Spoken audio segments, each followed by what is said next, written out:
a lot of fun to play in those games, be part of them. Obviously not fun to end up how we did. For us, you look at what our plan to win is. I don't think we didn't follow that. Play great defense. We didn't do that. I was concerned.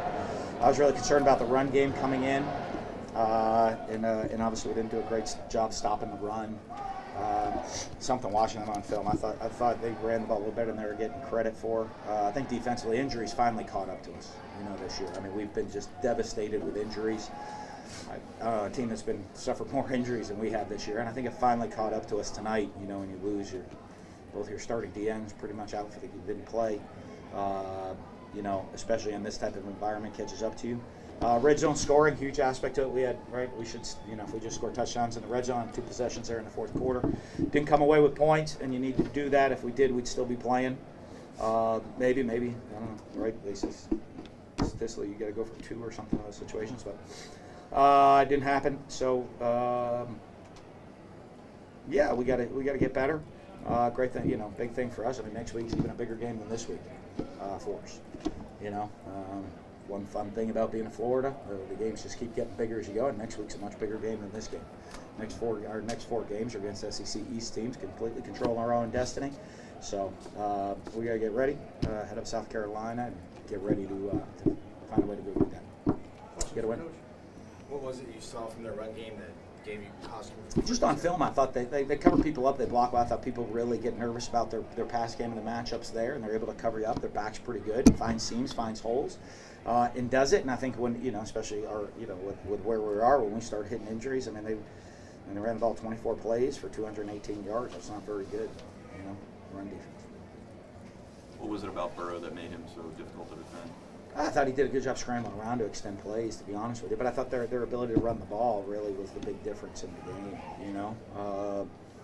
I don't think we got we weren't able to get pressure on him. Which was one thing to see how he'd handle getting the pressure on him. And when we did, he did a good job of scrambling, right? He had 43 yards rushing, so he had a pretty good job running the ball when we were able to get pressure on him. You've coached against LSU for a long time. What's it like to see an offense like they have now, relative to how it's been? I don't know. It's just a different type of game. I mean, games are games, I mean, they just play their style now is their style now, and you got to fit it. You got to tackle. You got to make plays.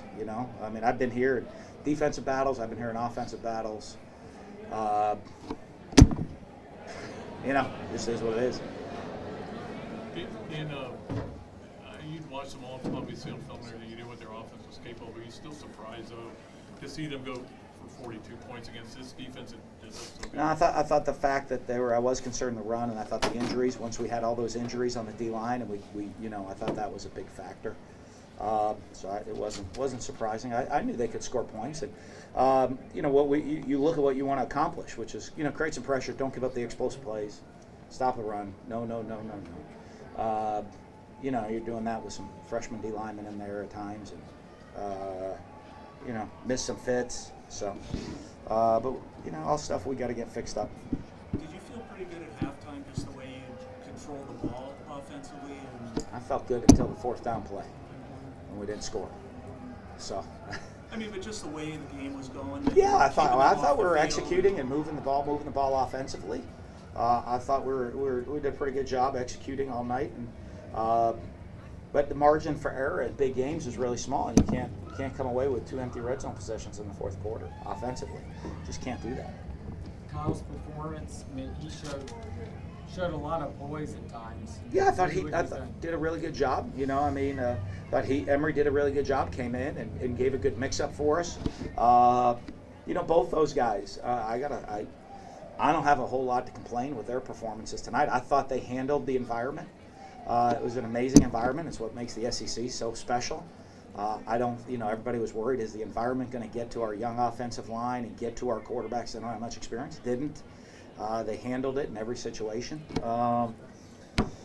But, didn't do the things we needed to do at the end to win. Well, Michael P. Ryan seemed to build on the Auburn performance. He ran hard. Ran hard, I thought, one of the things, we wanted to try to stay balanced on the night. We threw a 44, ran a 40. At the end we had to get a little disproportionate right there. But,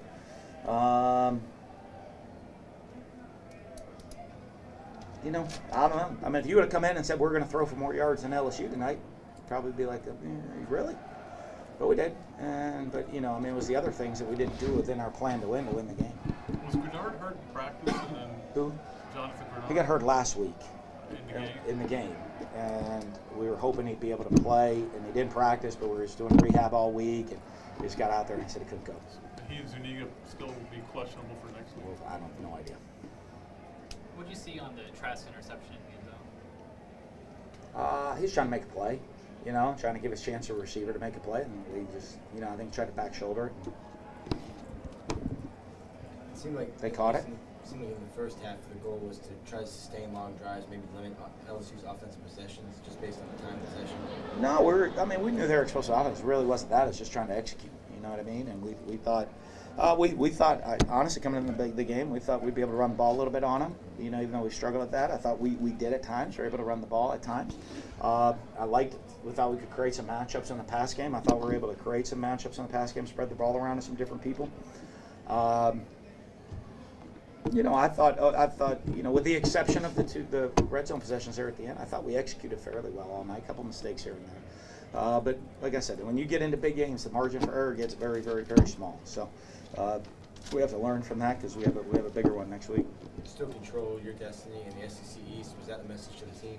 Yeah, that's part of it right there. I mean, like next week, I don't know. Next week's like for us. The next week's a much bigger game than this week. You know, this week was a great atmosphere, big time college football game.